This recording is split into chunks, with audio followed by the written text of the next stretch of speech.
Muy bien. Están mirando la pantalla, ¿verdad? Se ve perfectamente. Sí, Ya. No se me vayan ahí de cámara. Jenny, ay, mira Jenny ahí. Yo no puedo vivir sin ti, Jenny. Yo necesito tu presencia en mi clase. Bueno, vamos a recordar un poquitico que hemos visto a lo largo de estos encuentros que ojalá no sean, no hayan sido y no sean desagradables para ustedes, ¿no? Ya tendrán la oportunidad de opinar porque yo hoy mismo les voy a mandar un cuestionario para que lo llenen con calma, un cuestionario sencillo, al final voy a comentar sobre él y les voy a mandar el link de un cuestionario para que ustedes expresen sus opiniones, en este caso sobre mi trabajo en este módulo. Bueno, nosotros empezamos hablando de los requerimientos que tenía que tener un profesional en el siglo XXI y hablamos de los famosos cuatro aprendizajes propuestos por Delors, ¿verdad? En la UNESCO. Y la cosa iba por, bueno, aprender a conocer, aprender a hacer, aprender a ser y aprender a vivir juntos. Y habíamos incluso comentado que yo me había arriesgado a proponer otro principio u otro aprendizaje que sería el aprender a desaprender. Eso fue de las primeras cositas que nosotros vimos.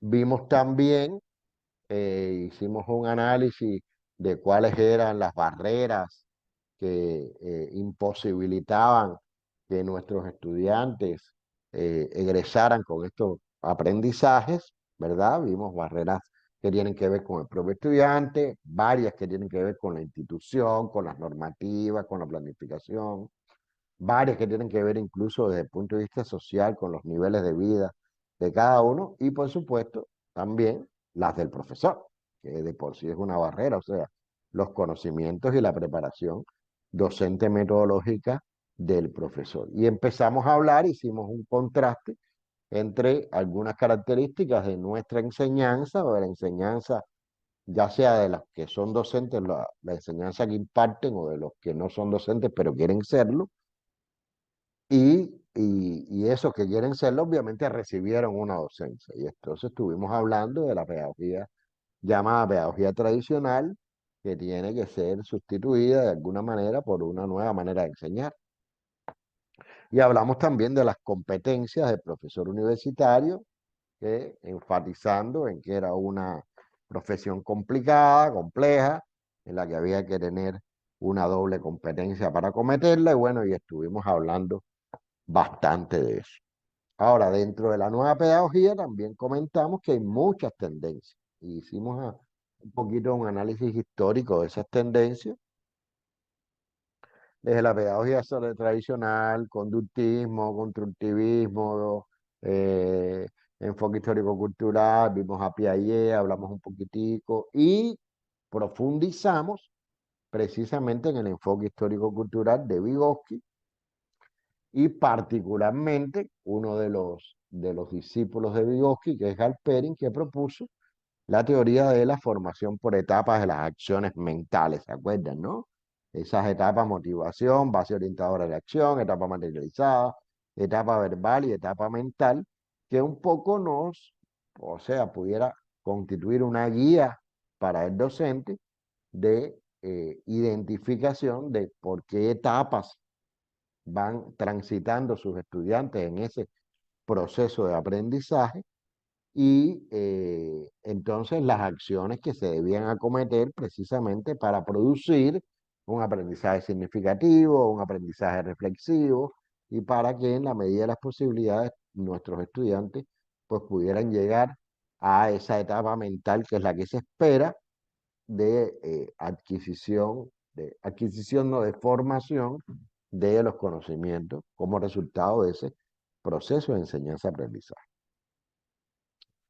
Y hemos dedicado mucho tiempo, realmente la mayoría del módulo, 4 clases si mal no recuerdo, a las categorías didácticas.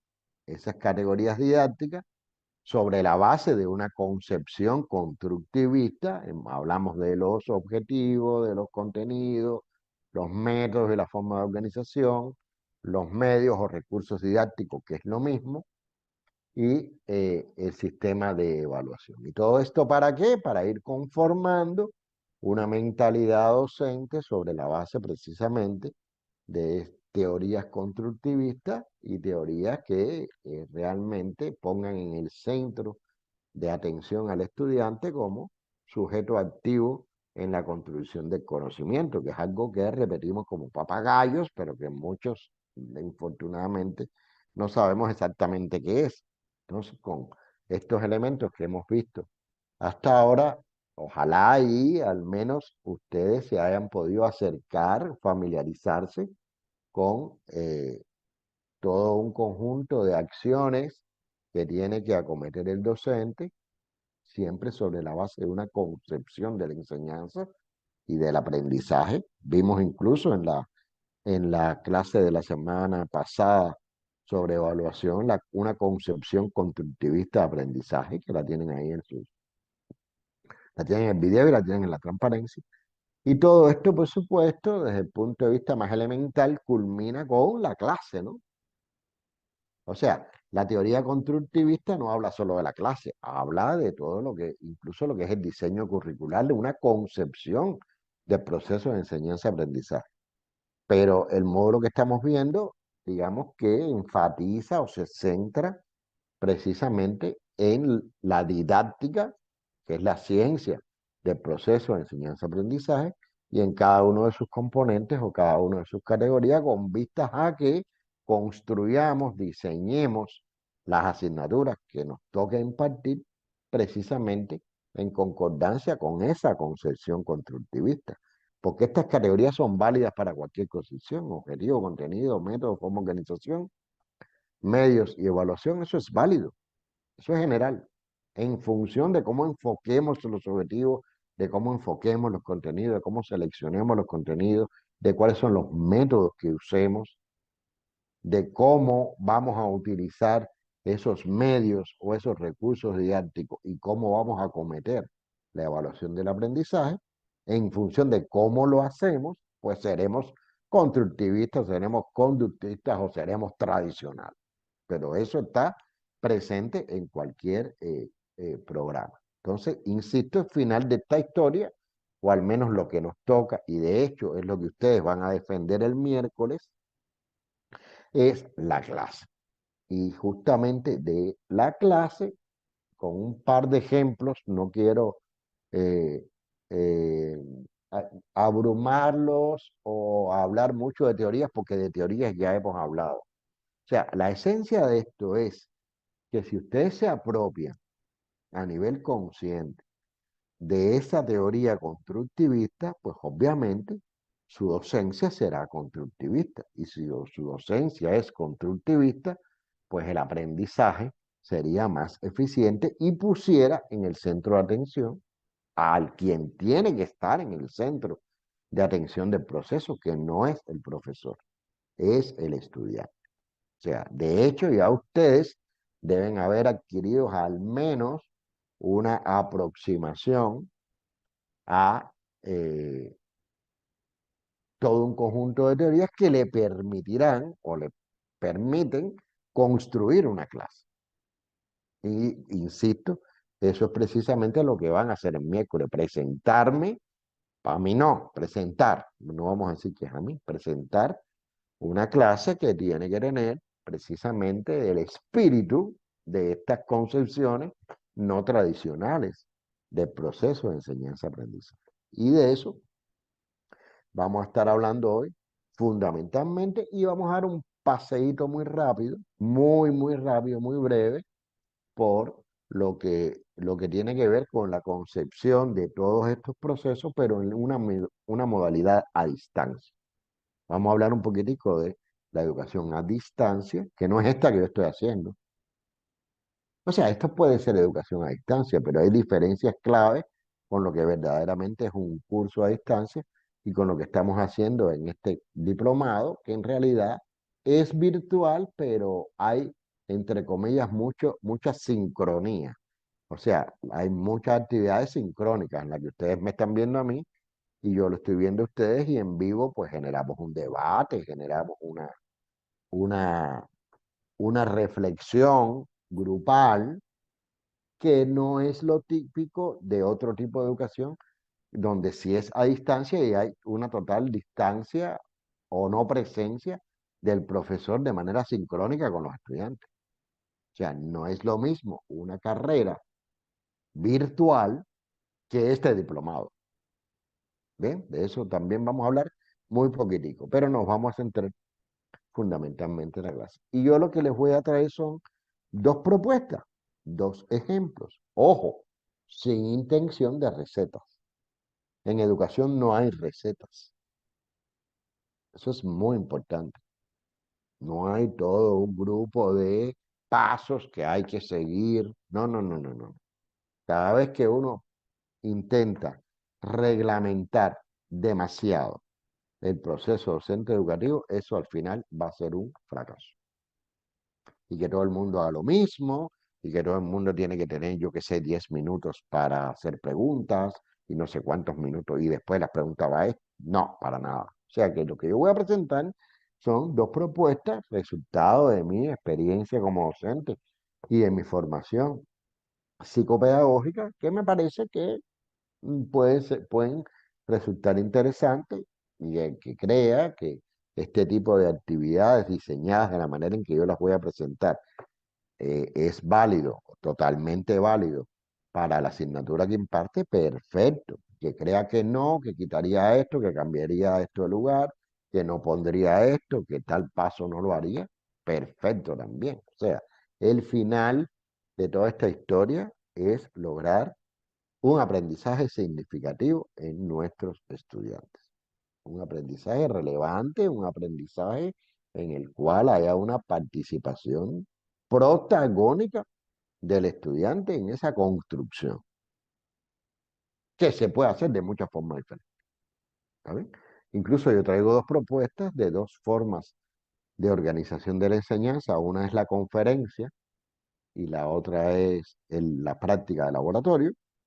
Bien, pero hay también muchas otras. Hay seminarios, hay talleres, hay encuentros como los que tenemos nosotros, que no es exactamente una conferencia porque siempre se genera un debate. ¿Está bien? O sea, hay muchas formas de organización de enseñanza y yo solo voy a hablar de dos y no como receta. ¿Está bien? Entonces, vamos a hablar un poquitico de la conferencia. Una manera de estructurar una conferencia que a mí me parece interesante, que en lo personal a mí me ha dado buenos resultados a lo largo de mi experiencia como docente, es esto que le voy a presentar. Insisto, no es una cadena de pasos que hay que seguir al pie de la letra. De hecho, yo voy a comentar algunas cosas de manera fundamentada. O sea, ¿por qué yo hago esto? ¿Por qué no hago lo otro? O sea, no va a ser solo una presentación de de un conjunto de etapas, ¿está bien? Pero bueno, cualquier clase del mundo incluye todo un conjunto de aspectos formales, muchos de los cuales reconozco que a veces yo no cumplo. Por ejemplo, la mayoría de las personas, pues ya sea por un PowerPoint o un pizarrón, que ya sabemos que se usa poco, pues no sé, ahí en esa pizarrón, o en esa diapositiva va el nombre de la asignatura, la fecha, el título de la clase, la relación de contenidos que se van a abordar. Bien, eso no tiene ningún impacto desde mi punto de vista didáctico, pero son elementos que de alguna manera el estudiante tiene que conocer. Bien, yo a veces, por ejemplo, la fecha no la pongo. Si ya voy por la tercera clase de la asignatura, tampoco tengo que poner el nombre de la asignatura. Los estudiantes saben que cuando entran a mi clase y me ven a mí, la asignatura que toca es fulana o mengana de tal. Ya no es que si no pongo el nombre de la asignatura, los estudiantes pobrecitos se van a perder y no van a saber de dónde se metieron. O sea, eso no tiene el más mínimo sentido. Ah, ahora, poner la relación de contenidos, un poco adelantar la relación de contenidos no demasiado estratificados, sino de manera general, que se van a tratar, pues un poco es una manera de orientar al estudiante qué cosa es lo que se va a hacer, ¿no? Siempre y cuando la palabra del profesor sea la importante, no no una lista de contenidos. O sea, lo importante es cómo el profesor presenta esos contenidos. Bien. Entonces, yo creo que hay un momento muy importante cuando arranca una clase, que es la retroalimentación de la clase o clases anteriores. Y voy a explicar esto. O sea, y bueno, y la relación que tiene esta clase que voy a dar ahora con las clases anteriores. Si usted un poco, o sea, yo en la medida que vaya diciendo esto, usted traten de pensar en mis clases. A ver si de verdad yo cumplo esto y de verdad esto no es, haz lo que yo digo, pero no lo que yo hago. O sea, yo siempre trato de conectar que hemos visto hasta ahora con lo que vamos a ver a partir de ahora. Y como esa conexión es que hemos visto hasta ahora y lo que vamos a ver a partir de ahora, no necesariamente tiene que ser de la clase anterior, puede ser de la asignatura, porque a lo mejor cuando uno empieza un tema nuevo, pues obviamente la clase anterior no es tan importante como el tema anterior en su totalidad. Y como ese tema anterior, que a lo mejor tuvo 3 clases, 4 o 5, se conecta con este tema nuevo que yo voy a dar. Y como ese tema anterior se conecta, tiene que ver con cuáles son los objetivos del tema y cómo tributan estos objetivos del tema a los objetivos de la asignatura. Incluso si lo puedo hacer siempre, cómo se conectan los objetivos de la asignatura con los objetivos de la formación profesional y que tienen que ver con recordar cuál es la importancia de esa asignatura, el para qué. Eso no está de más recordarlo, pero no estoy hablando en términos de objetivos, de ahora voy a poner una lista de objetivos de mi clase y abajo voy a poner una lista de objetivos del tema y abajo voy a poner otra lista de objetivos de la asignatura y abajo voy a poner otra lista de objetivos del perfil profesional para que ellos vean cómo se conectan. No, o sea, si usted pone toda esa lista de letras, ellos se desconectan, no se conectan. O sea, eso para nada es motivacional.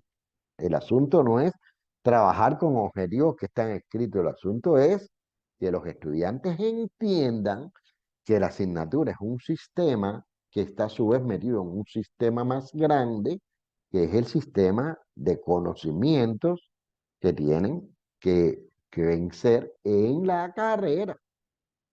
El para qué es muy importante y no está además recordar el para qué, no de forma directa. Así, bueno, les recuerdo que esta asignatura es importante porque... No, no, no, no, no. O sea, ¿qué relación tiene lo que yo voy a decir ahora con lo que hemos visto hasta ahora? Lo que hemos visto, insisto, puede ser del tema anterior si todavía estoy en un tema, o puede ser más grande, puede ser de la asignatura entera. Pero eso sí es importante, porque además es una etapa de calentamiento. ¿Bien? Hay tendencias que dicen que en esa retroalimentación de la clase anterior hay que hacer preguntas. Hay que hacerle preguntas a los estudiantes. Está bien, perfecto. Si esa retroalimentación se puede hacer de manera interactiva, me parece muy bien. De la misma manera que yo me acuerdo que en una clase que creo que fue la segunda clase, pregunté, bueno, ¿qué significó en los contenidos que vimos en la clase pasada? No les pregunté qué contenido vimos. Digo, ¿qué significaron? ¿Qué les quedó a ustedes? Me acuerdo que Jenny habló también, creo que Soledad, no me acuerdo, o sea, hablaron unos cuantos, ¿verdad? Y hay quien ya empieza a cerrar y a convertir esto en una receta y obliga a que no solo le preguntes a los estudiantes, sino que los evalúes y le pongas una calificación por su respuesta. Entonces, ya empiezo a convertir en una receta como si fuera un proceso tecnológico la clase. Y eso para mí no me parece nada bien. Si usted quiere evaluarlo, lo evalúa. Pero el asunto no es que ahora usted haga un conjunto de preguntitas y empiece la clase haciendo preguntitas de la clase anterior. Eso no es integral. Y encima las preguntitas las evalúe. ¿Recuerdan el juego de roles de evaluación? ¿Cómo se quejaban ellos de eso? Que los profesores llegaban, empezaban a preguntar, incluso si una pregunta escrita, por escrito. de la clase anterior.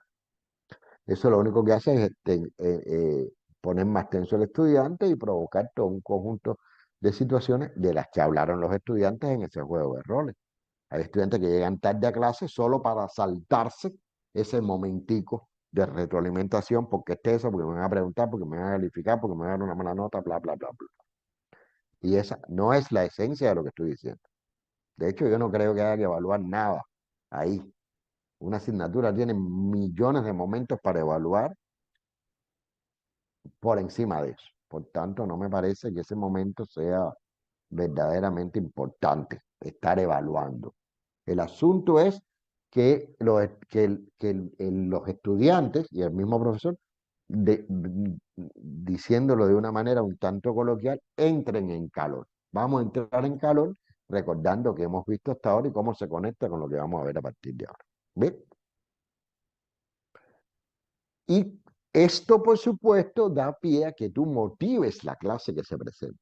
Si tú encuentras las conexiones entre lo que has visto con lo que vas a ver y encima destacas la importancia de lo que vas a ver dentro del sistema, de lo que ya has visto, parece un trabalengua, pero no lo es, pues estudiante se motiva. Dice, bueno, yo no voy a ver una cosa que no tiene nada que ver con nada. Voy a voy a seguir aprendiendo, voy a seguir recibiendo información y el profesor me está revelando qué relación tiene esa información que voy a ver nueva con la que he visto y encima me está motivando porque me está diciendo qué importancia tiene.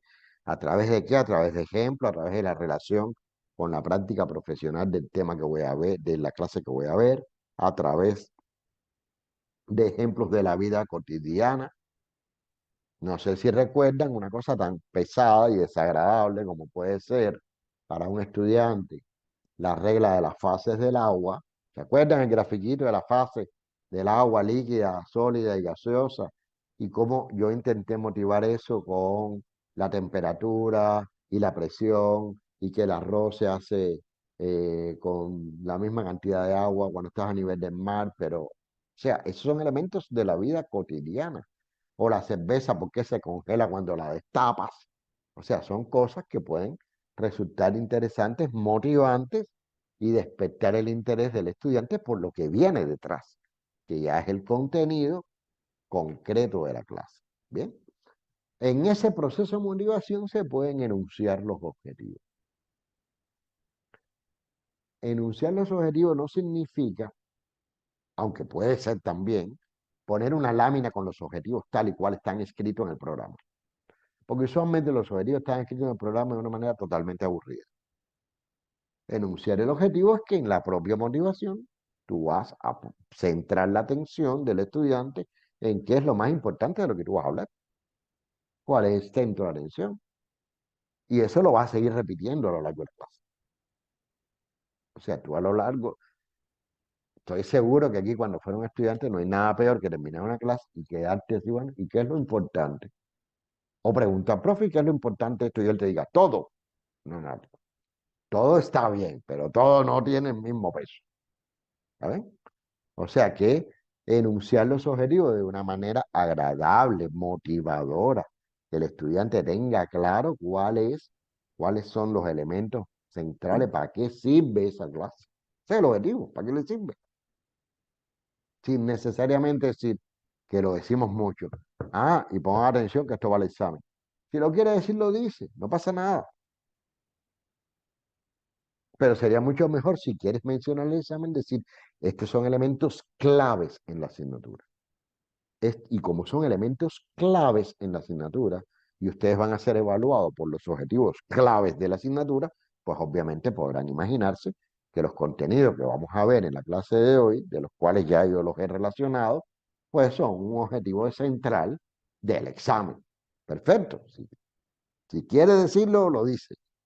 Pero el centro de atención tiene que ser aquí la motivación. Recuerden que la motivación es la primera etapa en esa propuesta de la formación por etapa de las acciones mentales que nos hace Gasperi. Si no estoy motivado, no puedo ser eficiente en ningún área, en la propia vida. Si Jenny no estuviera motivada por mis clases, que a mí me parece que está muy motivada, porque siempre está contenta, incluso ella tiene una actitud a veces hasta mejor que la mía. Ella como que tiene más ganas de dar la clase que yo, y yo siempre tengo muchas ganas, ¿está bien? Entonces, esa es la clave. Entonces ya vendría el desarrollo.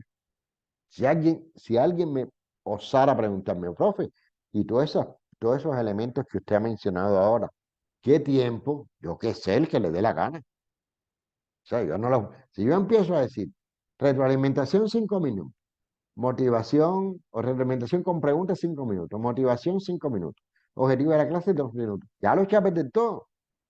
Pues ya lo convertí en una receta que Max o la misma Jenny va a seguir y va a hacer su plan de clase, 5 minuticos que no me puedo pasar.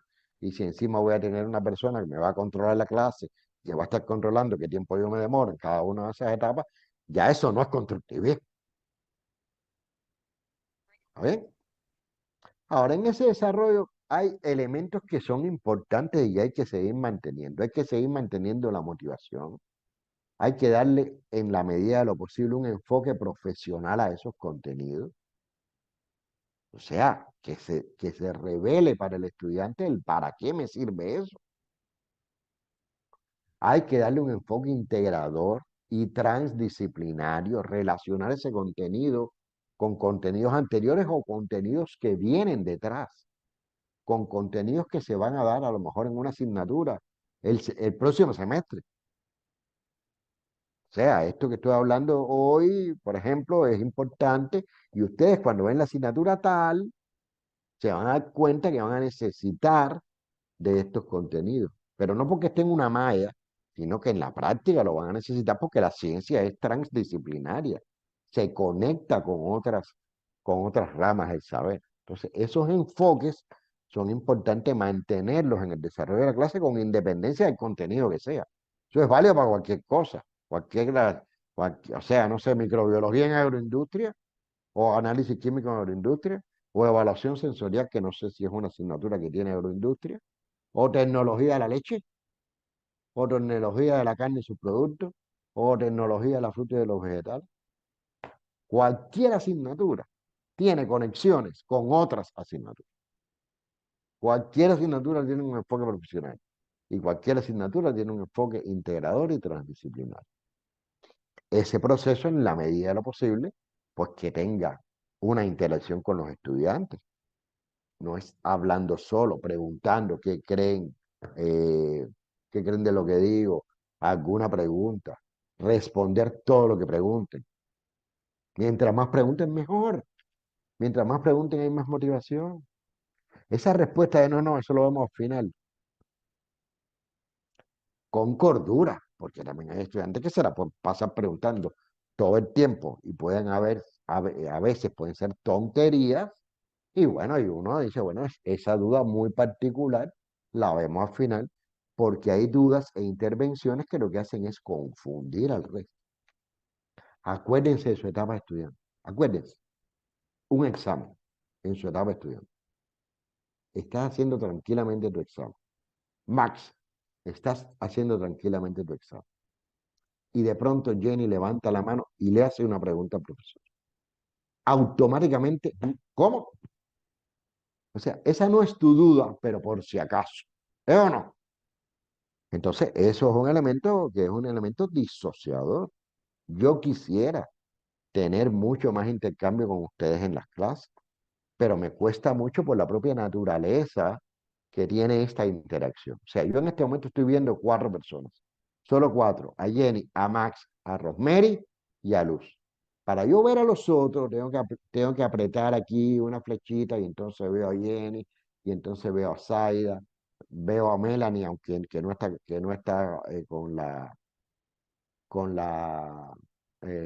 cámara abierta, veo a Johnny que tampoco estaba, pero lo aprendió ahora. En fin, me cuesta más trabajo. Eso a nivel presencial, yo los estoy viendo a todos. Por tanto, me resulta más fácil interactuar de manera presencial que de manera virtual, por un problema elemental de el entorno en el que uno da clase presencialmente, en el cual yo me estoy moviendo por todo el aula y aquí estoy sentado como un tonto frente a una computadora. Bien, el tonto soy yo, no ustedes, tranquilos, ¿eh?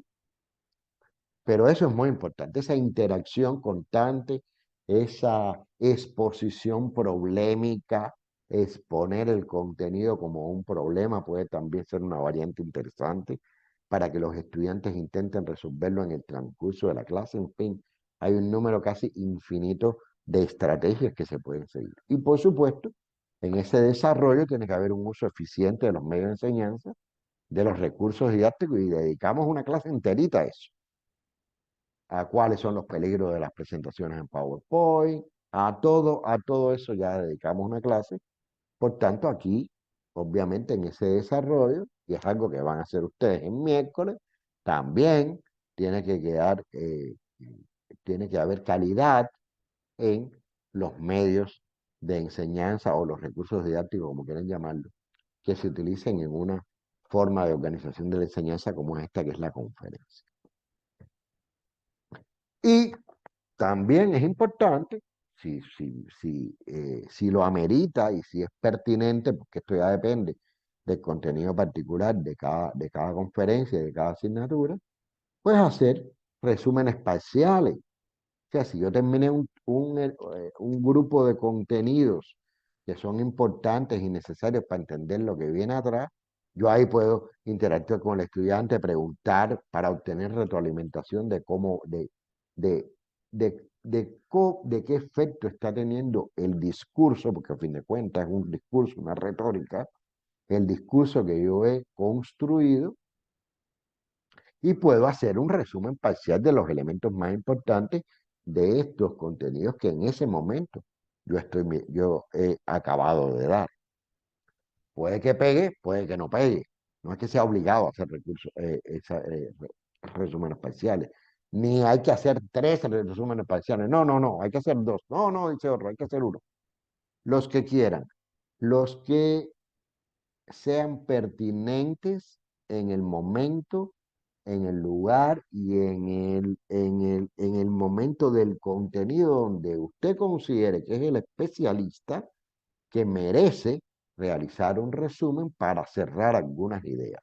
Y si ese resumen es con interacción del estudiante, mucho mejor. Cuando vimos medios, yo les mostré como un ejemplo, digamos, un mapa mental o un mapa procedimental, como dije que era ese en ese caso, en que por interacción se va construyendo un resumen de determinados elementos que se han visto. Eso se puede usar como un resumen parcial o se puede usar como retroalimentación de la clase anterior más adelante o se puede usar como motivación para la próxima clase, casi terminando la clase.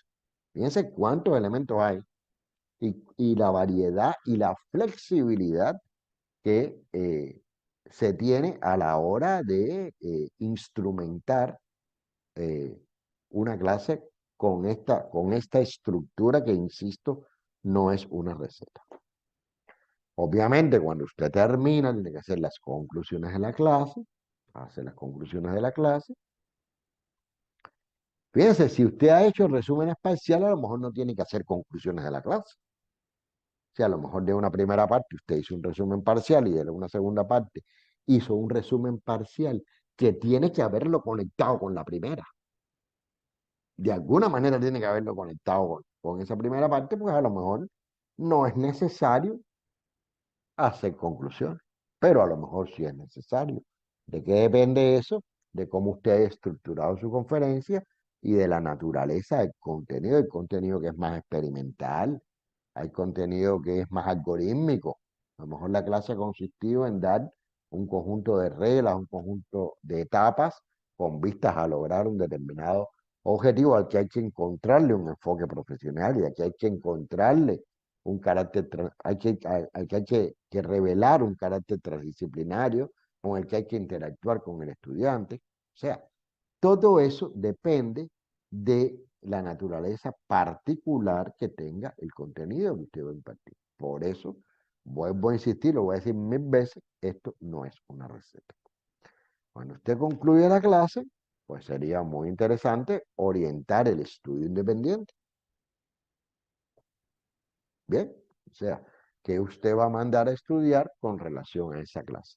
¿Todas las clases tienen estudio independiente? No necesariamente. Aunque, perdón, todas las clases yo creo que sí tienen estudio independiente. Lo que es estudio independiente no necesariamente tiene que ser evaluado, ni es un ensayo que usted va a mandar a hacer. No, no, no.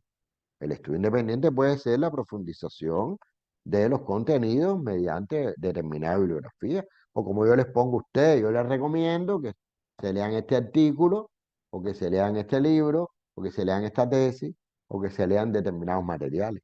Y no necesariamente porque los voy a evaluar, yo no los voy a evaluar. O yo les recomiendo que vean tal video, que lo pueden encontrar en YouTube en tal dirección, porque ese es un video que un poco da un enfoque desde otra arista a los contenidos que hemos visto. ¿Está bien? Hasta aquí está claro. Y, muy importante, la motivación de la próxima actividad.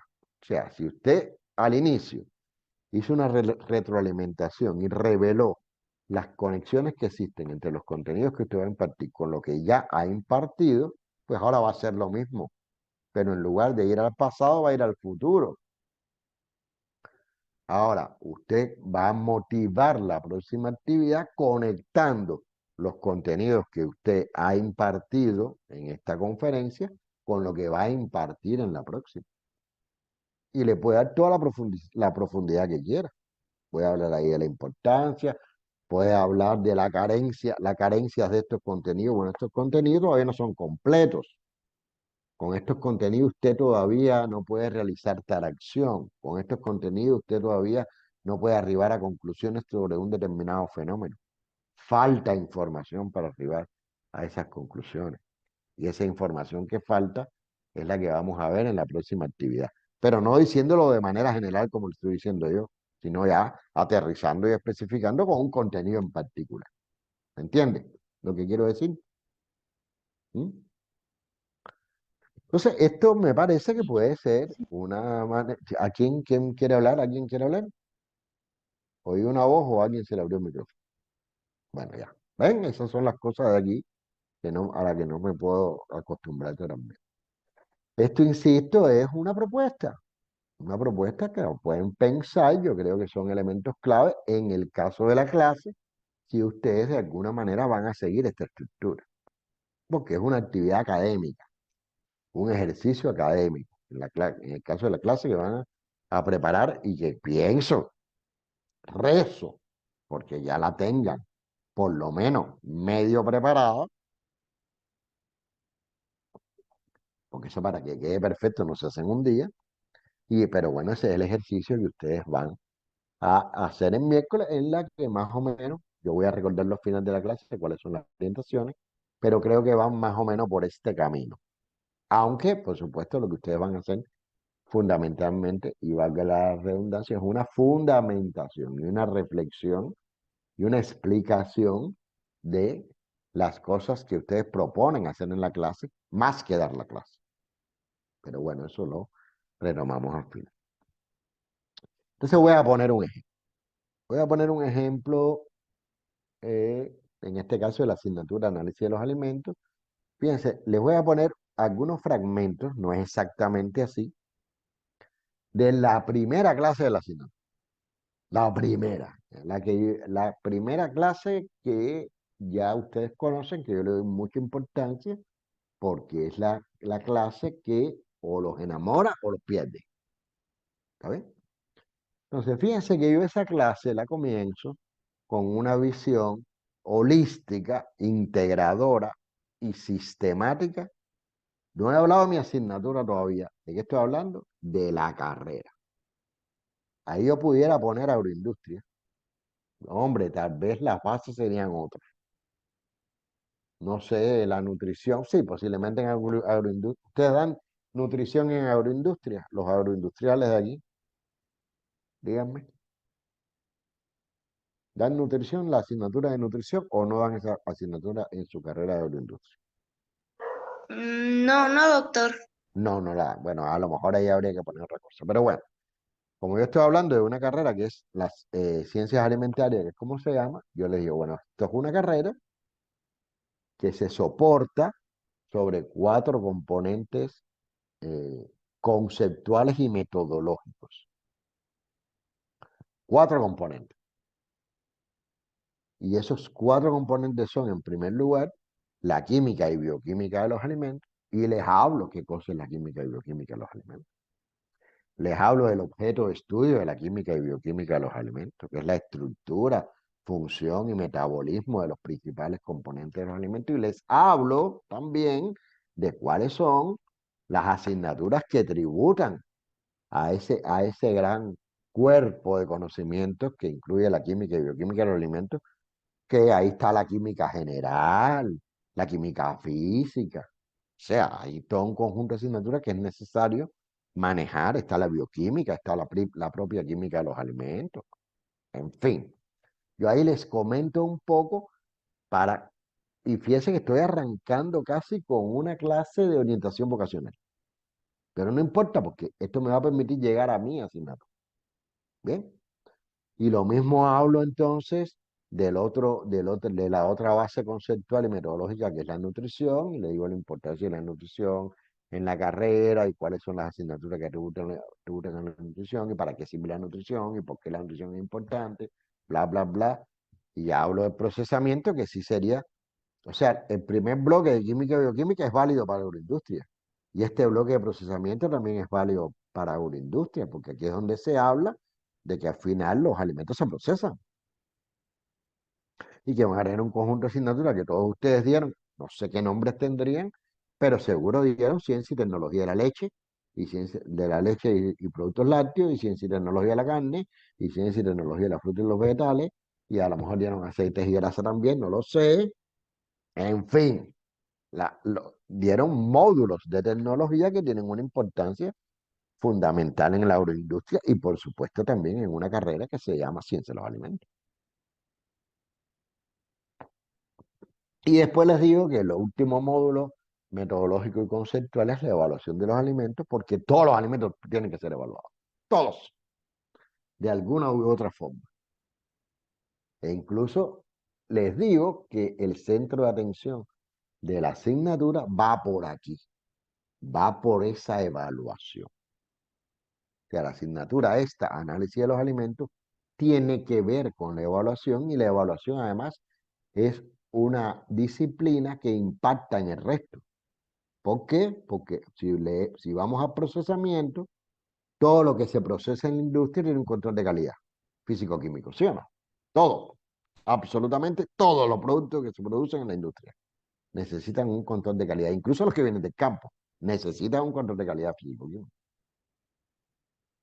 Pero en la nutrición, cuando uno trabaja con una tabla de composición de alimentos, ¿de dónde salió esa tabla? De alguien que se levantó y dijo, ah, mira, le voy a poner al huevo tanto por ciento de proteína. No, hubo que hacer analítica para hacer esa tabla. Esa tabla es el resultado de muchas determinaciones analíticas para hacer esa tabla. Pero además, si sabemos que, por ejemplo, la proteína animal tiene mayor valor que la proteína vegetal, ¿de dónde salió eso? De hacer el análisis de cuantificación de aminoácidos que tienen las proteínas animales y la cuantificación de aminoácidos que tienen las proteínas vegetales y la digestibilidad que tienen las proteínas animales y la digestibilidad que tienen las proteínas vegetales. ¿Y cómo tú te enteras los aminoácidos que tenía la digestibilidad? Por método de análisis físico-químico. No hay otra. ¿Está bien? Entonces, ahí voy relacionando esa evaluación. Y después les puedo preguntar, bueno, ¿desde cuántos puntos de vista se pueden evaluar los alimentos? A ver, Max, ¿desde cuántos puntos de vista se pueden evaluar los alimentos?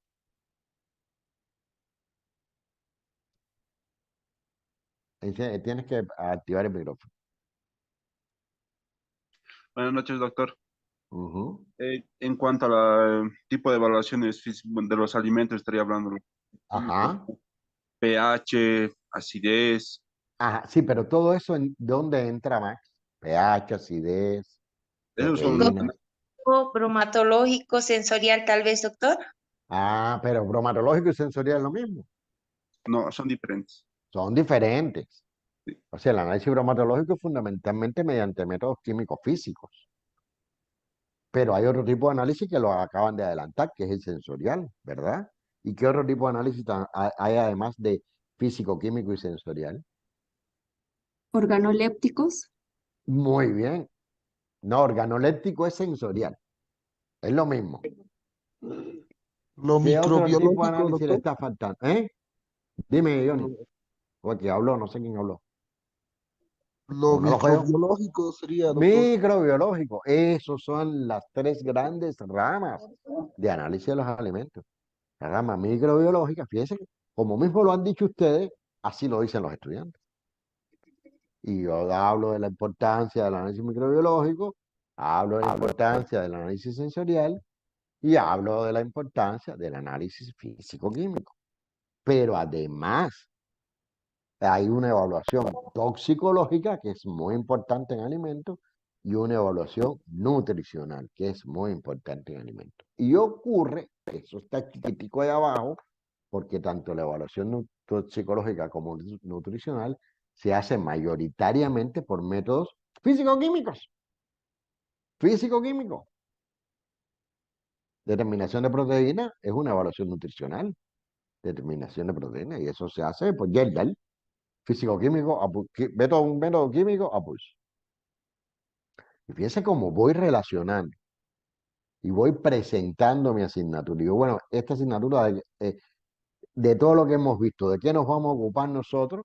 Del análisis físico-químico, que se divide en dos grandes ramas: el análisis clásico cuantitativo, que es el que estamos hablando, así de proteínas, lípidos totales, cenizas, humedad, ¿bien? Y el análisis instrumental, que ya es un análisis de otra dimensión, con más tecnología, con equipos con un mayor grado de sofisticación, ¿bien? Y ahí entonces digo, bueno, esta asignatura, análisis químico de los alimentos 1, se va a ocupar del análisis clásico, mientras que el análisis instrumental se va a estudiar el próximo semestre en una asignatura que se llama Análisis Químico de los Alimentos 2. Y ya acabo de ubicar mi asignatura, fíjense, dentro de la disciplina de evaluación, pero anteriormente la ubiqué dentro de la rama del saber que necesita un profesional de la carrera de ciencias de los alimentos. O sea, miren, desde arriba, desmembrando hacia abajo. Y ya a esta altura el estudiante tiene una idea de la importancia de esta asignatura, ¿sí o no? O sea, no te estoy hablando de cualquier cosa, estoy hablándote de una asignatura del ejercicio de la profesión y que te va a ser súper importante. Pero por si eso fuera poco, yo después puedo preguntarle, bueno, ¿y cuáles serían las aplicaciones del análisis físico-químico? Y le hablo un poquito de las aplicaciones, control de calidad, pero no solo control de calidad, estudios de estabilidad. ¿Cómo creen ustedes que se pone, que se determina eh, la vida de anaquel que viene en los productos que se compran en el supermercado? Por análisis físico-químico a lo largo del tiempo, posiblemente. Pero hay muchos productos que se deterioran precisamente. O sea, ¿qué cosa es deterioro? El deterioro es, o se me contaminó microbiológicamente, o los compuestos químicos que habían ahí se empezaron a transformar con el tiempo para producir otros compuestos, incluso pueden ser tóxicos, o se me contaminó con un tóxico. Y eso, ¿cómo tú te enteras? Por análisis físico-químico. La microbiología no. También te enteras por análisis microbiológico y también te enteras por evaluación sensorial, porque cuando tú lo pruebas, tú dices, no, ya, esto no aguanta más, ya, esto no hay quien se lo coma. Pero es el análisis físico-químico que te dice, bueno, lo que pasa es que los azúcares complejos se hidrolizaron y dieron azúcares simples. Aumentaron los azúcares reductores, pero ese proceso de hidrólisis ocurre usualmente por contaminación microbiana, o sea que el análisis físico-químico en ese caso hasta te da, es una medida indirecta de la contaminación microbiana que tendrás que comprobar con una siembra en agar o en lo que sea. ¿Está bien? Ya estoy desmembrando y develando al estudiante la importancia de la asignatura. Sirve también para la evaluación toxicológica, por lo que acabo de decir. Sirve también para la evaluación nutricional y pongo ahí otro montón de ejemplos. y sirve para la investigación. Y le comento muy rápidamente, sin atormentarlos, todas estas tesis, que son temas doctorales, todos son tesis doctorales, que requieren, o todos esos trabajos que son grandes investigaciones, todos requieren en algún momento de su metodología análisis físico-químico, ya sea para desarrollar una hamburguesa nueva o para sustituir un almidón en pastas alimenticias o para evaluar larvas y utilizarlas en la elaboración de productos cárnicos o para evaluar e inhibir la melanosis, que es el proceso de enranciamiento, perdón, de empardeamiento del camarón por un proceso enzimático, o para obtener aislados proteicos de quinoa y utilizarlo en un producto. O sea, aquí tengo para despacharme y motivar hasta el infinito la importancia que tiene esta asignatura. Y termino, el ejemplo que voy a poner, termino esta parte diciendo que el centro de atención, el objeto de estudio fundamental de esta asignatura, que en realidad son dos, una que vamos a ver este semestre, vamos a ver análisis clásico, otra que vamos a ver el semestre que viene, y es análisis instrumental, es el método analítico, que es un conjunto de operaciones, bueno, en fin, no voy a hablar de ahora el método analítico, porque puede ser muy interesante para Max, y puede ser muy interesante para Jenny, para los agroindustriales puede ser muy interesante, pero para los enfermeros muy aburrido. ¿Ven? O sea, aquí dejo el centro de atención de la asignatura. Y es una manera en que yo he ido, poquito a poco, tiempo, por eso mi primera clase de la asignatura se da muy poco contenido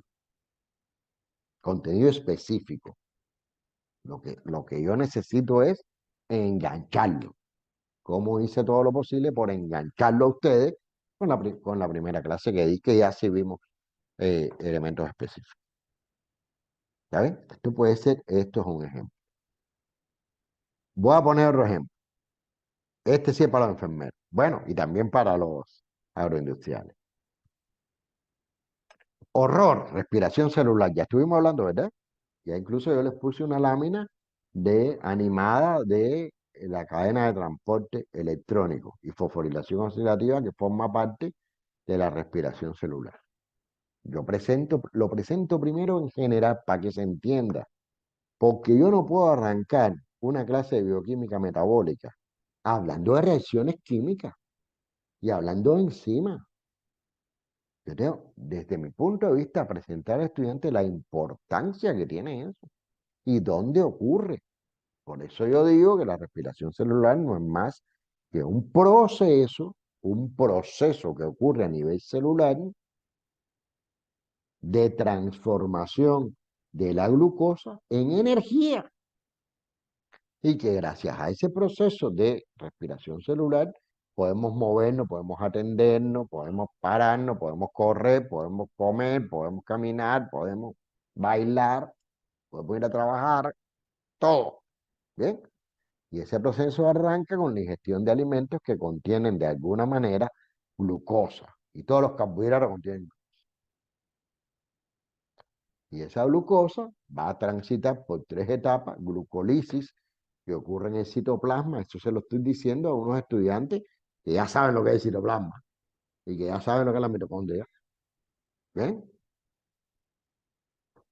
3 procesos, la glucólisis ocurre en el citoplasma, perdón, sí, en el citoplasma, el ciclo de Krebs que ocurre en la mitocondria y la cadena de transporte electrónico fosforilación oxidativa que ocurre en la mitocondria. En esos lugares, hoy de lo general, y que todo depende de la glucosa que comamos en un primer momento. Después veremos que no, en la bioquímica te enteras que los aminoácidos también se meten en el ciclo de Krebs. Pero bueno, ese proceso natural viene de ingerir alimentos que contienen glucosa y esa glucosa al final se va a transformar en energía. Y aquí se lo pongo de otra manera, un tanto más científica, por poner algún ejemplo. Esa glucosa pasa a piruvato, ese piruvato acetilcoenzima, el acetilcoenzima del ciclo de Krebs, el ciclo de Krebs a la cadena de transporte electrónico para producir energía. Pero aquí yo puedo hacer un montón de cosas motivacionales. Aquí yo, por ejemplo, puedo decir que este proceso de respiración celular es un proceso en presencia de oxígeno, es un proceso aerobio. El piruvato pasa acetico enzima A en condiciones de presencia de oxígeno. Pero cuando no hay presencia de oxígeno, ocurre otro proceso que se llama fermentación láctica. Y es la razón por la cual, y aquí empiezo a motivar, y a un enfermero le puedo decir, esa es la razón por la cual eh, cuando corremos, cuando hacemos ejercicio, hay falta de oxígeno en el cuerpo. En lugar del piruvato ir a acetilcoenzima A para seguir por el ciclo de Krebs, parte del piruvato se convierte en ácido láctico. Esa conversión se realiza fundamentalmente en el músculo, activa dos proteínas que son la actina y la miosina y se produce la contracción muscular. Por eso cuando estamos haciendo ejercicio y empezamos a hacer ejercicio y nuestro cuerpo no está acostumbrado a hacer ejercicio, hay falta de oxígeno, después al otro día nos duelen todos los músculos. O cuando la gente se muere, cuando hay un fallecimiento, y ya esto puede ser también para un enfermero, pues hay un rigor mortis como resultado de la producción de ácido láctico, porque esto sigue pasando, lo que ya no conocían. Bien, pero si en lugar de estarle dándole clase a un enfermero, estoy hablando te la estoy dando a Max, que es de agroindustria, ¿no, Max? Tú eres de agroindustria, ¿no? Esto me puede servir también, porque la contracción muscular es una cosa de la vida. Pero ahí le puedo decir, ¿tú sabes qué pasa, hermano? Por eso, cuando tú matas al ganado vacuno, ese ganado lo tienes, número uno, que matar en ausencia de estrés, porque si ese ganado se estresa, hay mayor producción de ácido láctico y por tanto hay contracción muscular y por tanto la carne es más dura. Pero además, cuando ese ganado tú lo matas, aunque sea con musiquita y un corrientazo que no tiene ningún estrés, tú tienes que sacar todas las vísceras y colgar lo que se llama canales durante 24 horas para lograr la maduración de esa carne. Porque si tú te comes esa carne enseguida, esa carne sigue estando dura porque se sigue produciendo ácido láctico. Entonces ese proceso de colgar la canal en 24 horas que se llama maduración es un proceso para que todo ese ácido láctico drene y se vaya. Fíjate todo lo que yo, cómo puedo motivar y ya me salí del ciclo de Krebs. Esto que es un clavo, porque respiración celular es un clavo. O sea, una asignatura, la bioquímica metabólica es una asignatura complicada y difícil. Pero aquí estoy revelando aplicaciones prácticas muy concretas. Incluso si estoy con un licenciado en alimentos, puedo decir que ya afuera del organismo, sin aplicar esto a un organismo, y si yo en lugar de glucosa partí de lactosa, este proceso es que se explota para la elaboración de yogur. La formación de ácido láctico a partir de la lactosa. Y la lactosa no es más que galactosa más glucosa, un disacárido. Claro, cuando un estudiante de bioquímica metabólica ya dio química a los alimentos. Ya sabe lo que es la glucosa, lo que es la lactosa, lo sabe todo. ¿Bien? Pero sigo, puedo decir que este proceso, además, ya no en el ser humano, pero sí con ayuda de microorganismos, también en condiciones de anaerobiosis, ya no se produce una fermentación láctica, se produce una fermentación acética o una fermentación alcohólica y da como resultado etanol. ¿Y quién es? Aquí hay uno que hace vino. ¿Quién es que hace vino en este grupo? ¿Quién es el que Yo, hacía vino? ¿Tú, Max? Bueno, ahí tienes. ¿De dónde sale el vino? ¿Qué tú haces para hacer vino? Agua, levadura, fruta y glucosa, fruta y azúcar. Punto final. Y tapadito eso para que no entre oxígeno. O la mosquita del acetobacter, porque si no se te acidifica el vino. Pues se llama fermentación acética. Pero bueno, yo no hablo de eso, porque yo no sé si alguien hace vino de mis estudiantes que están dando esta asignatura que se da en quinto semestre. Bien, pero fíjense cómo yo puedo elaborar mucha motivación, pero además sí se hace el vino, pero no solo el vino, también se hace la cerveza, ¿sí? También se hace la cerveza, ¿sí? Y también se hace el ron así. Lo que pasa que en el ron, este etanol que se forma como parte de la fermentación alcohólica se destila para aumentar el grado alcohólico. Bien, o sea, con una laminita de respiración celular, miren todo lo que puedo hablar. Pero puedo seguir hablando más. Puedo decir, bueno, lo que vamos a estudiar hoy, ya hoy en particular, es la glucólisis, que se conoce también como ruta de Ender-Meyerhof. ¿Y por qué Ender-Meyerhof? Ah, hombre, porque esta ruta fue descubierta por dos científicos, Gustav Ember y Otto Fritz Meyerhof, que recibieron el premio Nobel justamente por sus trabajos bioquímicos. Pero además puedo decir que estos tipos eran judíos. Y si miran el año por donde andan esas personas, pues andan en el año de Alemania, Primera, Segunda Guerra Mundial. Tuvieron que irse a Alemania. Miren cuánta historia yo puedo meter antes de entrar entonces en las reacciones químicas, las enzimas que participan en la glucólisis como primera etapa del proceso de respiración celular. ¿Alguna dudita hasta aquí? ¿Algún comentario? Bueno, voy a poner ahora un ejemplo. Igual es una propuesta con las mismas características, nada de receta, de cómo pudiera diseñarse una práctica laboratorial. Ya no una conferencia, sino una práctica laboral. Bueno, igual, aspectos formales, nombre de asignatura, fecha, título de la práctica, en fin, lo que ya hablamos con las características de lo que hablamos, ¿no? ¿Puede o no puede? Obviamente, si alguien entra en un laboratorio, yo que sé, Miriam, una práctica de laboratorio tuya, dime, ¿cuál sería?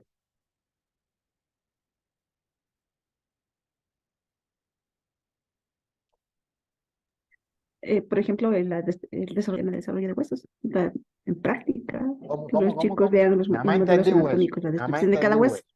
hueso. Ah, ya, bien, Ah, perfecto, ya, perfecto, ya.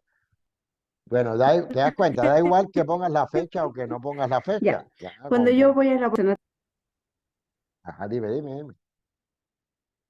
Se te fue, la voz. no, No, sí, no importa, que bueno, yo tengo ya asignada la práctica, no necesito poner la fecha, tampoco la materia, porque ya los jóvenes saben ya, que es claro, práctica de perfecto, anatomía. exacto. Bueno, pudiera empezar esa práctica con una comprobación de la preparación que traen los estudiantes. Esto a mí me parece importante. Se califique o no se califique. ¿Bien? Esa comprobación de la preparación puede ser con una pregunta inicial. ¿Bien? Yo le llamo pregunta.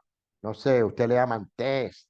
Una preguntita, un papelito que se le reparta y se le dicta una pregunta. Puede ser con esa dinámica, una pregunta en lo que a lo mejor o uno va a profundizar o a preguntar de determinados aspectos que se dieron en la conferencia, por ejemplo, y que son válidos para la práctica. No es cualquier cosa que yo diga en la conferencia, es algo que esté relacionado con la práctica. ¿Bien? Eso también es un error que se comete. Preguntar una cosa de la teoría, pero no es de cualquier teoría, es de la teoría que se relaciona con la práctica. O y esto me parece una cosa muy importante en las prácticas de laboratorio, y es que ellos tienen que tener una orientación previa. No es ir a la práctica a ver qué, a enterarme qué yo voy a hacer. Esa orientación previa tiene que estar en una guía de práctica de laboratorio, o en un folleto que se les dé, o en un libro de prácticas de laboratorio, o en un libro de texto, que sería lo ideal. Para mí sería lo ideal que el libro de texto de esa asignatura esté diseñado para esa asignatura y que no solo tenga teoría, que también tenga actividad práctica y actividad práctica pueden ser determinados ejercicios, preguntas al final de los capítulos, lo que sea, o un capítulo dedicado a las prácticas de laboratorio. No sé si recuerdan el libro que les enseñé, que ahí estaba todo. Ahí estaba la teoría, ahí estaban las clases prácticas con un montón de ejercicios y problemas, y ahí estaban también todas las orientaciones para la práctica de laboratorio. Si uno tiene ese material, en cualquiera de las versiones que acabo de mencionar, pues también esa pregunta inicial pudiera ser sobre determinados elementos que están ahí en ese folleto para esa práctica, el fundamento de la práctica, si es una práctica de química o de microbiología, qué es lo que se va a hacer. O sea, pues hay muchas formas de comprobar la preparación de los estudiantes. Incluso pudiera ser en algunas asignaturas un diagrama de flujo. O sea, que el estudiante traiga un resumen de lo que va a hacer en la práctica.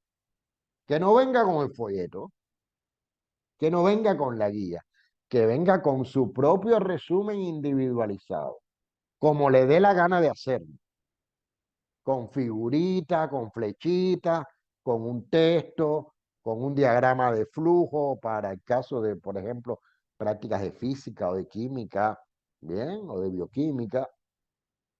Eso incluso sería mejor a que el estudiante trajera el folleto físico, que trajera su propio resumen, su propia interpretación de lo que va a hacer. Entonces ahí hay un primer momento en la práctica que pudiera ser esa comprobación, o bien con una pregunta, o bien con una revisión del diagrama, por lo que fuera. Pudiera ser. Hay un segundo momento en que hay una introducción. O sea, no es arranquen. No, no, no. El profesor tiene que introducir esa práctica. Y yo creo que en una introducción de una práctica, lo primero que hay que hablar es la importancia de esa práctica. ¿Para qué sirve lo que vamos a hacer? ¿Por qué estamos haciendo esa práctica y no otra? ¿Cuál es la importancia que tiene la identificación en vivo de los huesos, por ejemplo, para Miriam? ¿O cuál es la importancia de la determinación de acidez en alimentos si voy a determinar acidez? O sea, lo que yo voy a hacer ahí, lo estoy haciendo por algo. Y por algo esencial. A menos que no sea esencial y a menos que a mí me obligaron a hacer una práctica, no tengo reactivo, no tengo nada para montar la práctica y entonces hago cualquier cosa para cumplir. Bueno, si ya ese es el punto de partida, no hay que decir más nada. Si es para cumplir, ya no estamos hablando de didáctica, estamos hablando de cumplir. Eso no es docencia, ni es didáctica, ni es nada. Eso es cumplir con una norma. Por eso no tengo en cuenta esa parte, ¿bien? Hay que hablar en esa introducción de cuáles son los elementos teóricos que sustentan la práctica. Y si, por ejemplo, se hizo una pregunta inicial para comprobar la preparación, pues en ese momento, en la medida que se va hablando de esos componentes o los elementos teóricos que sustentan la práctica y la pregunta fue de eso, pues ahí mismo se contesta la pregunta inicial para que los estudiantes tengan una idea de cómo salieron y si fue acertada su respuesta, con independencia que se califique o no. Ya eso es otra cosa. ¿Ya ven? Y en esos elementos teóricos que sustentan la práctica también se puede hablar de la marcha operatoria, lo que se va a hacer, lo que se va a seguir para que el estudiante también controle, por ejemplo, si él trajo su diagrama de flujo o su resumen de la práctica, él controle ahí si lo que él trajo es lo que se va a hacer. El contraste lo que él trajo, que es lo que está en la guía, con lo que se va a hacer. Y bueno, y determinadas orientaciones de organización que son particulares, si van a trabajar individual, si van a trabajar por pareja, si van a trabajar por trío, si la práctica es demostrativa, qué reactivos van a haber, cuáles son los cambios que a lo mejor en la práctica se van a hacer que no son exactamente iguales a los que se describen en esa guía de práctica, porque puede ser que en esa guía de práctica se describan, no sé, determinados volúmenes de reactivos que por problemas elementales materiales no se tienen y donde en la práctica dice se van a añadir 25 mililitros, en la práctica concreta lo vamos a hacer con 10, ya no van a ser 25. Entonces, toda esa parte organizativa se explica en esa introducción. Esa introducción tiene que servir para que el estudiante se entere o solidifique para qué va a servir eso que voy a hacer, para qué va a servir, cuál es el sustento teórico de eso que voy a hacer, operativamente cómo se va a trabajar en la práctica, de manera que cuando el profesor termine esa introducción, ellos estén en perfectas y óptimas condiciones para emprender de manera individual, por pareja, por trío o por grupo, por lo que sea, como esté organizada la práctica, la marcha de esa práctica. Esta es la base orientadora de la acción. Bien. Entonces, en esa introducción está la motivación y la base orientadora de la acción. Y después viene la acción, que es el desarrollo, donde ellos empiezan a trabajar guiándose por su diagrama de flujo o mezclado con las orientaciones que el docente, con lo que sea. Ya van a empezar a ejecutar. Etapa materializada. Materializada, van a ejecutar. Y aquí es muy importante el control del docente o los docentes, porque lo ideal es que si yo tengo una práctica donde tengo, digamos, 20 alumnos o 15, voy a ponerla casi óptima, 15, un profesor no puede controlar 15. 15 estudiantes trabajando individual. No, o sea, yo tengo que tener alumnos ayudantes, tengo que tener otro personal que se vaya ocupando de manera, entre comillas, personalizada, puede ser una banda entera, una mesa entera, tú te encargas de esa mesa o esta mesa, fulano de aquella mesa, estoy hablando de lo ideal, y entonces el profesor va controlando qué estás haciendo, cuánto echaste, no, eso no es así, puede hacer preguntas, bueno, ¿y para qué tú echas este reactivo? Para que el estudiante no haga etapa materializada sin saber qué está haciendo. Porque el problema de las prácticas de laboratorio, sobre todo de química, todas las que tienen que ver con la química y con la física, es que también se convierten en una receta, como si estuviera cocinando. Echa esto aquí, echa esto allá, echa esto acullá y te va a dar tanto. No, eso no es aprender. Aprender es entender por qué yo he hecho esto, por qué he hecho lo otro, por qué aquí doy temperatura, por qué aquí enfrío, por qué aquí dejo en reposo, por qué he hecho tal sustancia, cuál es la función de esa sustancia, qué es lo que va a suceder cuando yo añada esa sustancia, por poner un ejemplo. O sea, uno tiene que ir jugando justamente con que ese hacer esté relacionado con el conocimiento teórico que produce ese hacer. En la misma práctica de Miriam, bueno, ¿y este hueso cuál es su función? ¿Dónde está? ¿Cómo lo identificaste? ¿Cómo lograste identificarlo? ¿Por qué me dices que es esto? ¿Tú estás seguro que es esto? O sea, ese momento de desarrollo no es deja a los estudiantes que hagan y deshagan en el laboratorio. Eso es un control y eso es zona de desarrollo próxima. La distancia que hay entre lo que él sabe hacer con ayuda y quién da la ayuda, usted como docente, más otros estudiantes si están trabajando en grupo, si están trabajando en individual, la ayuda solo es del docente. Pero a su vez sin presionarlo. Y sin estarlo calificando y, bueno, eso está mal, entonces perdiste tantos puntos, porque eso no, así no funciona. Al final, si usted quiere, califica. Pero eso es un momento de control y ayuda. Vamos a la estructura funcional de la acción. Orientación, ejecución, control y retroalimentación y ajuste. Y en esos momentos está participando él activamente, protagónicamente, porque es que está haciendo la acción, con ayuda del docente en los primeros momentos, hasta que él pueda hacer la acción de manera individual. ¿Sabes? Después de ese desarrollo, viene otro momento muy importante, insisto, estos momentos pueden ser válidos para algunas asignaturas y para otras no, que es el análisis de los resultados, que hay que hacerlo en elaboración conjunta con el profesor. Yo tengo mucha experiencia en asignaturas de corte químico. O sea, si es determinación de acidez, bueno, ¿cuánto te dio? ¿Cuál volumen gastaste de hidróxido de sodio? ¿Por qué gastaste esto? Mira a ver si lo que te dio coincide con la norma o con lo que yo te lo preparé. No coincide, ¿por qué? ¿Qué errores pudieron cometerse? ¿Cuáles son las acciones que pudiste hacer mal que produjeron esos errores? O acciones que tú no hiciste, pero que involucran o intervienen en el resultado. Puede ser que tú lo hiciste todo bien, pero a lo mejor el reactivo está mal, está viejo. O sea, esta reflexión es súper importante. Y esa reflexión se tiene que hacer de manera conjunta con el análisis de los resultados. Yo veo millones de prácticas que cuando terminan el desarrollo, bueno, ya se van, como que ya se van. Y entonces, pues, por una guía que yo pongo en un aula virtual, ellos tienen que hacer un informe. No, no es así.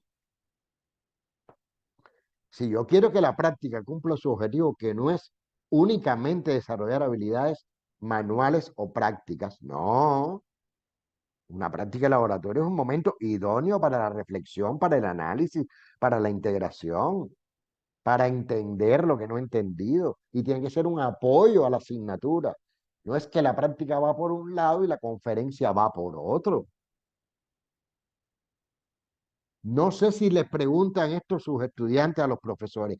Profe, van preguntas del laboratorio. Como si el laboratorio fuera otra asignatura. ¿Cómo que si van preguntas del laboratorio? Van preguntas de... ¿Cómo se llama tu asignatura, Miriam? Anatomía. No, van preguntas de anatomía. Las preguntas son, las preguntas son de la ciencia, no de la forma de organización de la enseñanza. ¿Cómo que si van preguntas del laboratorio? Van preguntas. ¿De qué? De anatomía. ¿De qué? De lo que hemos visto. ¿Y qué es lo más importante? Mira los objetivos. Claro, no es mandarlo a ver los objetivos y lavarte las manos como Poncio Pilato. No, le dice lo importante, se lo dice, se lo explica, pero además están en los objetivos. Si todo está bien hecho, si toda la estructura didáctica de la asignatura está bien hecha, si está bien hecha, no te preguntan qué es lo que es. Y si tú lo has acostumbrado y lo has educado y lo has llevado a lo largo de tu asignatura, por ese camino que tú querías para que ellos se apropiaran del conocimiento a partir de su protagonismo, ellos no te van a preguntar ni qué va, ni qué es lo importante, para nada. Si tú has tomado todas esas acciones a lo largo de la asignatura. Tú haces las conclusiones, una vez que se analizan los resultados, puedes hacer conclusiones y orientas el informe.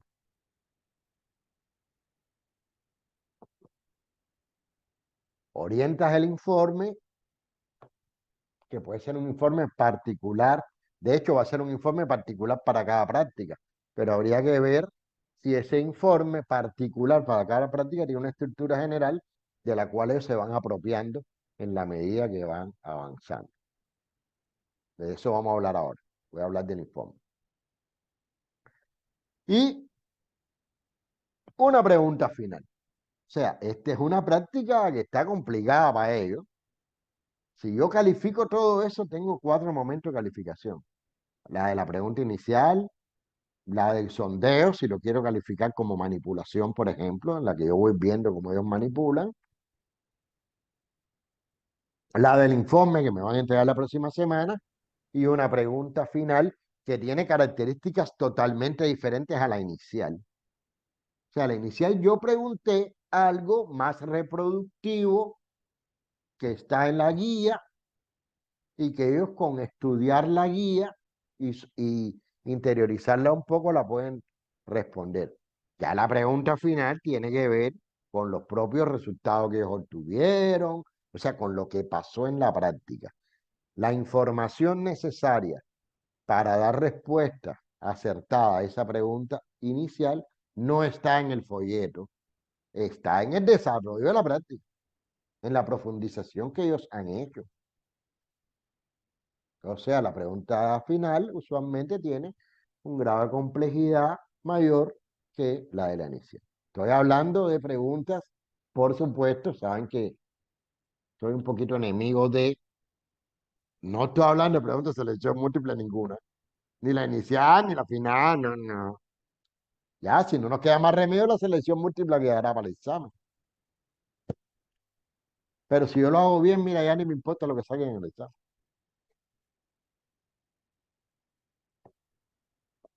¿Ok? Ahora, yo he experimentado, bueno, ahí está la evaluación, que no necesariamente tiene que ser así, puede que usted la pregunta inicial no la haga, o puede que no evalúe la manipulación. El informe sí, obviamente lo evalúa. La pregunta final, incluso a los estudiantes que se han destacado, usted se la puede convalidar. O sea, tiene que haber flexibilidad en el proceso. Porque que todos los estudiantes tengan el mismo derecho no significa que todos son iguales. Está claro, ¿verdad? O sea, a lo mejor un estudiante se ha súper destacado y tú dices, bueno, tú tienes convalidada o condonada, no sé cómo se dirá en Bolivia, simplemente que tú le vas a poner de pregunta final calificación máximo, porque su desenvolvimiento en la práctica ha sido destacado. O a lo mejor la práctica ha quedado muy bien y tú dices, bueno, mira, no vamos a hacer preguntas finales, realmente los felicito por el trabajo que han hecho. O sea, no hay camisas de fuerza. La docencia de calidad no tiene camisas de fuerza, no tiene recetas. Y mientras menos regla, lo cual no significa que cada cual hace lo que le da la gana. O sea, cada cual hace lo que le da la gana, siempre y cuando eso que le dé la gana aporte al aprendizaje. Porque ya lo otro no es ser docente. O sea, si el profesor no hace nada, si el profesor pone la nota que le da la gana final, si el profesor no se ocupa de sus estudiantes, miren, eso no es un profesor, no estamos hablando de eso. De esas personas hay, pero para mí no son profesores. Y la vida se encargará de pasarle la cuenta. No estoy hablando de eso. Estoy hablando de los que tienen interés, de los que aman su profesión y de los que dan clase no por dinero. También por dinero, pero sobre todo porque lo disfrutan. ¿Eh? Entonces, a mí me ha dado muchos resultados, también tiene que ver con el tipo de ciencia que doy yo, ¿verdad? Un informe que esta es la estructura del informe. Todos los informes de mis asignaturas, que son asignaturas químicas, que son asignaturas de análisis cuantitativo, que son asignaturas donde ellos van a analizar muestras y van a obtener un resultado de esas muestras que van a comparar con una norma de especificación o van a comparar con un resultado que yo les voy a dar, es el tipo de asignatura que yo doy, ¿verdad? A mí me ha venido muy bien y sé que en asignaturas como microbiología también se ha aplicado, o sea, no solo en este tipo de asignaturas, en muchas asignaturas se puede aplicar un informe que si lo miran rápido, se dan cuenta que tiene la misma estructura de un artículo científico promedio, sin tener y sin exigir la profundidad de un artículo científico, por supuesto. Pero tiene un título, sus autores o su autor si es personal o si es por equipo, una introducción. En esa introducción van los objetivos, que no son los objetivos de la práctica, es el objetivo del resultado. O sea, si yo hice determinación de acidez en jugo de mango, mi objetivo es determinar el porcentaje de acidez expresado en ácido cítrico de jugo de mango. Los objetivos de la práctica es que aprendan a manipular la bureta, son otros, ¿se entiende, no? Una cosa son los objetivos que tiene esa forma de organización de la enseñanza y otra cosa son los objetivos de un informe. Materiales y métodos que se usó, cómo se hizo la técnica, cuál es el fundamento de la técnica. Todo esto yo lo estoy diciendo general, pero tiene que haber un documento u orientación del profesor precisa de cómo se hace este informe. ¿Ven? Resultados de discusión, que fue lo que obtuve, por qué obtuve eso, si cumple o no cumple con lo que se esperaba, por qué no cumple, qué errores se pudieron cometer, dónde pudieran estar las principales fuentes de error, qué fue lo que pasó, conclusiones y bibliografía. En mi experiencia, las primeras dos prácticas de laboratorio, los informes son muy flojos, pero van mejorando, porque es la misma estructura. Y el informe de la práctica 8 no es igual al de la práctica 1. Tiene más profundización en los resultados de discusión, tiene unos materiales y métodos mejor escritos. O sea, obviamente van ganando habilidades. No se puede pretender que el primer informe de laboratorio sea perfecto. La bibliografía la van citando cada vez mejor, se van adaptando. Bien. Y para esto, como yo les decía, sería importante tener un manual de prácticas o al menos una guía de cada práctica. Incluso por escrito pudiera estar, tal y como está en el libro que yo les comenté, orientaciones para hacer el informe o un ejemplo de informe. O sea, yo veo aquí miles de situaciones en que le dicen a los estudiantes, haz esto, haz esto, haz esto, haz esto, haz esto, pero no le enseñan a hacer esto, esto y esto. O sea, usted tiene que orientar, tiene que enseñar, pero ahí viene también una competencia, mis queridos y amados estudiantes, y es la competencia investigativa. Usted podrá orientar mejor un informe con una estructura de un artículo científico en función de los objetivos que usted persiga, si usted ha escrito artículos científicos. ¿Es o no? No significa que si no lo ha escrito es imposible aplicar esto. No significa eso. Pero si lo ha escrito, mejor. Y los niveles de exigencia también los tiene que ir adaptando. No puede pretender que un estudiante, aunque esté en octavo semestre, si en ninguna práctica laboratoria, en ninguna, ha hecho un informe con esta estructura, aunque se lo pidas en octavo semestre, no vas a decir, ah, bueno, pero tú estás en octavo semestre, tú tienes que saber cómo se discuten unos resultados y tienes que saber cómo se, cómo se hace cómo se cita la bibliografía. No, no tiene que saber. Si nadie se lo ha enseñado, a lo mejor se lo empezaron a enseñar en el octavo semestre en la asignatura de seminario de titulación, que es como se llama aquí. No sé, no sé. O dieron metodología de la investigación en el primer o segundo semestre y después no la tocaron más y después ninguna asignatura enfatizó sobre eso. Por eso tiene que haber conexión curricular. Entonces, da igual que esté en octavo semestre. O sea, siempre tenemos que pensar si de verdad vamos a hacer una educación humanista y constructivista, en que el estudiante no es mago y que yo no puedo asumir cosas. Y que si yo se lo puedo enseñar, pues busco un momento para enseñar. Si se demora más la práctica, no importa. O si tengo que hacer una sesión extra para explicar cómo se hace un informe y para que lo tengan claro, pues tengo la sesión extra. Entonces, mientras más usted sepa y mejor preparado esté el docente, mejor preparados también está para para impartir docencia de una determinada asignatura. Todo lo que hemos visto en este curso, que es básicamente familiarización, no vale de nada si no te sabes la asignatura. ¿Tiene claro eso, no? No vale de nada. Porque lo primero que uno hace cuando tiene una asignatura nueva es pensar en el contenido de la asignatura. Me lo tengo que aprender. No está pensando cómo lo voy a dar. A menos que tenga mucha experiencia y así todo le va a costar mucho trabajo. Entonces, eso es importante. Hay muchos detalles que yo siento que faltan. A veces faltan porque, bueno, por todas las barreras que ya sabemos, pero tampoco le echemos la culpa a todas las barreras. También hay una cuota de responsabilidad individual nuestra.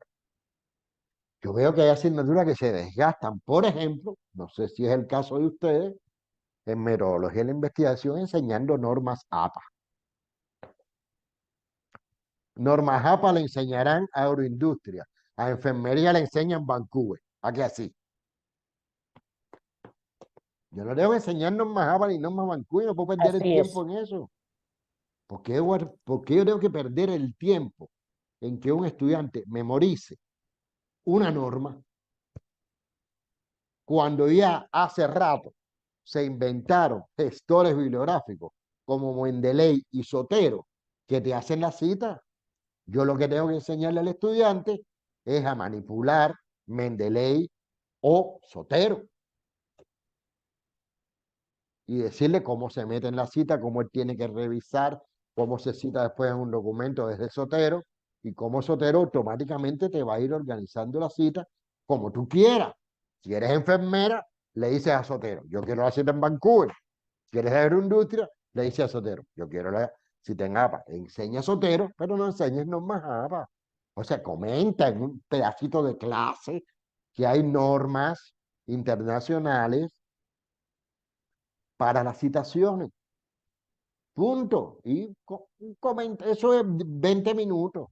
Y dedica una hora y media o 2 horas a explicar cómo se emplea un gestor de referencia bibliográfica. ¿Tú sabes por qué? Porque a lo mejor Lidia quiere publicar en una revista. Lidia, tú eres enfermera, ¿no? Sí, sí, profesor. Muy bien. Tú quieres publicar un artículo de enfermería en una revista. Y la revista te va a decir, Vancouver, pero quieres publicar un artículo de educación en otra revista y la revista te va a decir APA, pero quieres publicar otro artículo de educación a lo mejor en otra revista y la revista te va a decir Harvard. Aquí lo que usamos es Harvard. ¿Para qué sirvió que te explicaran Vancouver y que tú te aprendieras de memoria que si se pone primero el autor, después el autor va el título del artículo, después el título del artículo va entre comillas, entre corchetes internet, después va el título de la revista en mayúsculas sostenidas? ¿Para qué te va a aprender eso? Si cuando la otra te va a decir, APA, ya eso no sirve. O cuando la otra revista te va a decir Harvard y otra te dice Chicago. O sea, por poner un ejemplo de cosas que hacemos y de prácticas que son institucionales, porque dependen del currículo, ¿no? De cómo se ha organizado el currículo y cómo se ha organizado la asignatura, pero que yo siento que realmente no tiene sentido. Yo tengo incluso muchos criterios sobre cómo se da la metodología de la investigación. Díganme si los estudiantes, cuando llegan a los años de, bueno, miren de años bajitos, ¿no? Anatomía se dan los primeros semestres. Sí, los primeros semestres, primer y Ah, segundo semestre. pero otras asignaturas que ya sean en último semestre, y los profesores es que no saben investigar. Bueno, pero la culpa no es de ellos, perdóname. Si no saben investigar, revisa tu currículum, revisa tus profesores, revisa los programas de las asignaturas, revisa metodología de la investigación, revisa lo que hace Miriam en... No, no, pero Miriam da anatomía, y en anatomía ella no puede eh, seguir profundizando lo que dieron en metodología de la investigación y que apliquen lo que dieron en metodología de la investigación.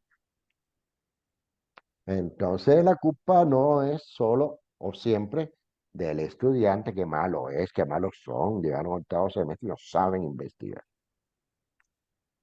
Entonces, yo creo, esas son cosas, yo creo, que son muy importantes pensarlas, valorarlas.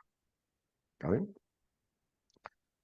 Entonces, bueno, yo les recomiendo este trabajito, por lo menos que vean algo de B-Learning, que es un artículo, ahí está el link, con ese link llegan directo a la revista. Son las 8. Bueno, puedo hablarles muy rapidito. Bueno, ¿alguna pregunta, algún comentario sobre las cosas que hemos visto?